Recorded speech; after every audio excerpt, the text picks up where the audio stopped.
අදත් ඔයාලා එකතු වෙලා ඉන්නේ සුපුන් ටෙක්නි YouTube channel එකේ නේ තවත් වීඩියෝ එකක්.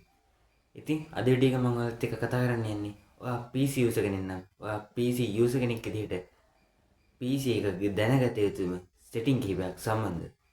ඉතින් ඒ මොනවද කියලා දැනගන්න වීඩියෝ එක අන්තිම මුදුර නැදි සිටින්න. ඔයා තාමත් අපේ channel එකට අලුත් කෙනෙක් නම් දැන්ම පහළ තියෙන subscribe button එක touch කරලා අපේ channel එකත් එක්ක එකතු වෙන්න. අපි යමු එහෙනම් වීඩියෝ එකට.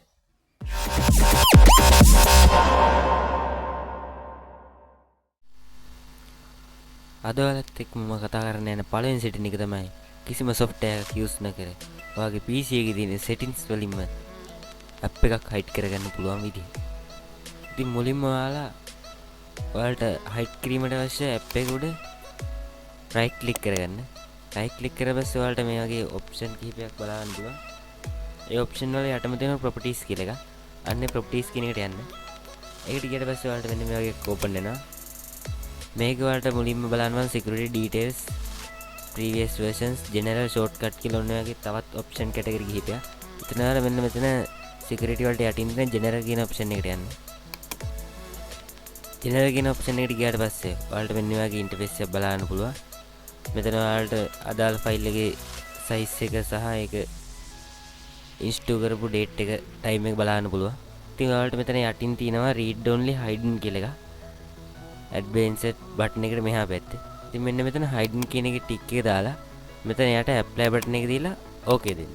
ඔයාලට බලන්න පුළුවන් මෙතන zoom application එක තමයි මම hide කරන්න ගත්තේ. ඒක මෙතනින් hide වෙලා දිනවා. ඒ hide වෙච්ච app එක ඔයාලට ආයි ගන්න ඕන නම් ඔයාලා මුලින්ම this PC එකට යන්න.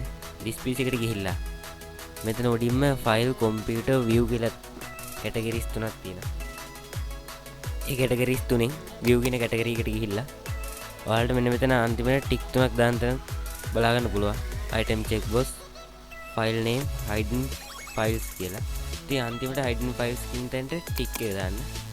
ටික් එක දාලා ඔයාලා desktop එකට යන්න. ඊට පස්සේ ඔයාලට බලන්න පුළුවන් මෙන්න මෙතන අපි hide කරපු app එක zoom app එක. ඉතින් ඔයාලට ඒක බලා ගන්න පුළුවන් hide apps යටතේ open වෙලා තිනවා. ඉතින් මේ විදිහට තමයි app එකක් හරියටම hide කරගන්නේ. ආයෙ මේ ටික් එක අයින් කරලා ඔයාලට app එක hide කරගැනීමේ හැකියාව තියෙනවා. ඉතින් මෙන්න මේ විදිහට තමයි හරි විදිහට කිසිම software එකක් නැතුව PC එකේ application එක hide කරගන්න. අද මම කතා කරන දෙවෙනි setting එක තමයි item checkbox කියන setting එක. ඉතින් මේ item checkbox setting එකෙන් ඔයාලට අවශ්‍ය file වෙන නම ටික් කරලා මාක් කරගෙන copy paste කරගැනීමේ හැකියාව දෙනවා. ඉතින් ඒක මුලින්ම කරන්න ඔයාලා this PC එක open කරගන්න. this PC එක open කරලා පස්සේ ඔයාලට මුලින්ම මෙතන උඩ කෙළවරේ බලන්න බලන්න file computer view කියලා option තුනක්. අන්න එතන view කියන option එකට ඔයාලා යන්න. view කියන option එකට ගියාට පස්සේ ඔයාලට අන්තිම හරිය බලන්න බලන්න ටික් තුනක් දාන්න boxes තුනක් තියෙනවා. ඉතින් මේ boxes තුනේ ඔයාලා පළවෙනි item check boxes කියන එකට ටික් එකක් දාගන්න. ඒ ටික් එක දාගත්ත පස්සේ ඔයාලට බලන්න පුළුවන්. ඔයාගේ PC එකේ තියෙන හැම ෆයිල් එකක් ඉස්සරහම ටික් එකක් දාන්න පුළුවන් විදිහට කොටුවක් ඕපන් වෙනවා. ඉතින් මෙතනින් ඔයාලා කැමති විදිහට එතන ටික් කරලා copy paste කරගැනීමේ හැකියාව තියෙනවා. ඉතින් මේ විදිහට ඔයාලට පිළිවෙලකටම ඕනේ නැහැ. copy paste කරන්න ඔයාලට තනින් තනින් කැමති විදිහකට මාක් කරලා copy කරගැනීමේ හැකියාව තියෙනවා. ඉතින් මේකත් ගොඩක් වටින setting එකක්. ඔයාලගේ PC එකේ තියෙන ඔයාලට files copy and paste කරගන්න හොඳ option එකක් තමයි ඒක. ඉතින් මේ විදිහට තමයි ඔයාගේ PC එකේ file item checkbox විදිහට open කරගන්න. ඉතින් මම ඔයාලත් එක්ක 3 මිනිකට කතා කරන යන option එක තමයි empty documents create කරගන්නේ කොහොමද කියලා. ඉතින් ඔයාලා මුලින්ම ඔයාලගේ PC එකේ desktop එකේ ඉඳගෙන mouse එක right click කරගන්න. right click කරලා පස්සේ ඔයාලට මෙන්න මේ වගේ interface එකක් open වෙනවා. ඒ interface එක වල ටිකක් ඇරට යනකොට මෙන්න මෙතන new කියලා option එකක් බලන්න පුළුවන්. අන්න එතනට ඔයාලා mouse එක තියාගත්තට පස්සේ ඔයාලට මෙන්න මේ වගේ තවත් interface එකක් open වෙනවා.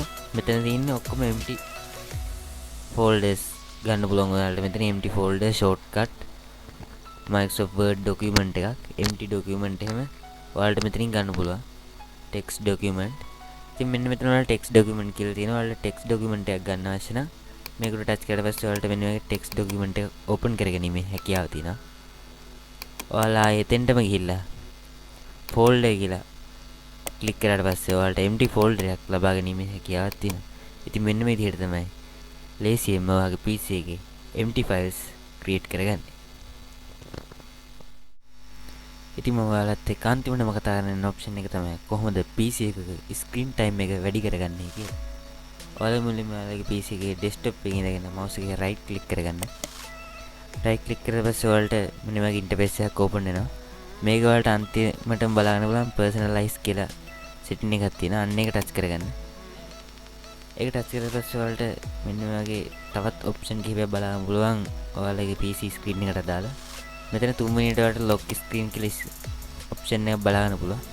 අන්නේ lock screen ඔප්ෂන් එක යටතේ ඔයාලට බලන්න පුළුවන් screen time out setting කියලා තියෙනවා. ඉතින් අන්න ඒක ටච් කරගන්න. ඒක ක්ලික් කරලා පස්සේ ඔයාලට මෙන්න මෙතන power sleep යටතේ screen when plug it in turn off after කියලා තියෙනවා. අන්න එතන ටික් එක ක්ලික් කරලා ඔයාලට කැමති ටයිම් එකක් දාගන්න ඔයාගේ PC එකේ ස්ක්‍රීන් එකේ ටයිම් එක ඕෆ් වෙයි. ඔයාලට විනාඩි 1 සිට පැය 5 දක්වා තියෙනවා. නැත්නම් ඔයාලට ස්ක්‍රීන් එක ඕෆ් වෙන්නේ නැතුවම තියාගන්න පුළුවන් විදිහට හදාගන්න පුළුවන්. ඉතින් මෙන්න මේ විදිහට තමයි ඔයාගේ PC එකේ ස්ක්‍රීන් ටයිම් එක අඩු වැඩි කරගන්නේ. ඉතින් මේ වීඩියෝ එක හොඳයි කියලා හිතන්න මගේ channel එක subscribe කරන්න. තවත් මේ වෙනම වීඩියෝ එකකින් හමු වෙමු. ඔබට සුබ දවසක්.